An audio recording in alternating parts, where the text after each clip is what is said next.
Hi friends, as an indie game dev and designer, it can be overwhelming to work on your VR game alone. Balancing both game design and development can present challenges. How much time do you spend on design versus development? And then when these start to overlap, it is easy to get lost in the weeds. I work on my game every day on some level, whether it's coding for a few hours, writing the storyline, or 3D modeling. Once I start a project, it just lives in my mind until it is done. So there's really no escape. But that's what I love about living an artistic life. If you can relate to this, you may also understand how it feels to hit a wall. After recently failing at some interactions, I was getting frustrated and knew it was time to take a step back and reflect. I realized that unlocking the potential of my VR game hinged on acknowledging its uniqueness and the theme of this video, embracing simplicity. By shedding the misconception that my game is boring because it seems simple, I found the key to staying true to my strengths as a storyteller. On reflection, I received valuable insights that I'd like to share with you. Things like streamlining gameplay, narrowing the scope, and honing in on storytelling and what storytelling even means. Embracing simplicity relieves the pressure of VR game development by keeping your scope small and focusing on what you're good at. Anytime I get stuck, I look at the larger reason why I'm creating VR experiences. Put money, recognition, and all those ego-based reasons to the side and ask yourself, why am I doing this? And what games bring me joy?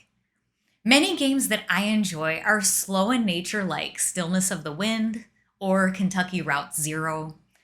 I love being pulled through a story, and in many of these games, not a lot of action is going on.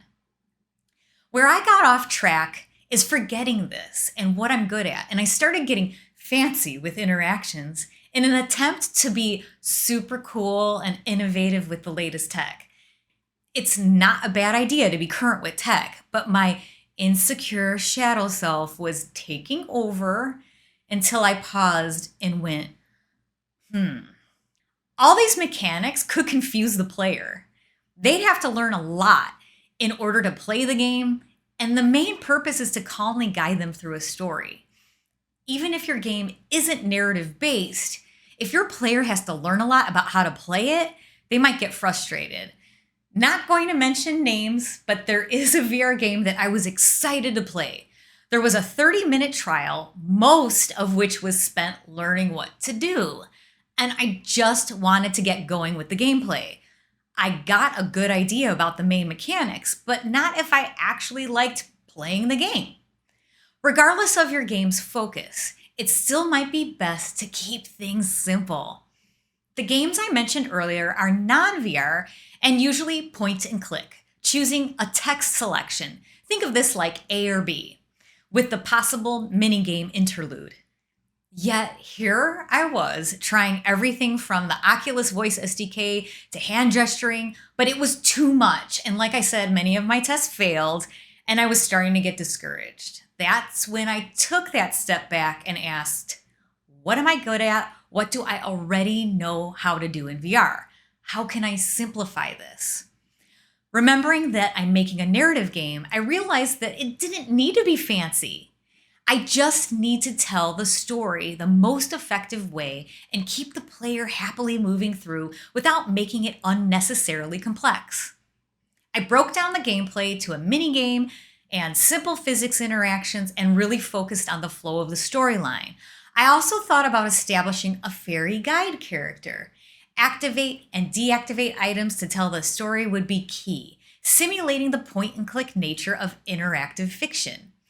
It'll need to make sense for VR, so we'll see how I end up implementing that concept.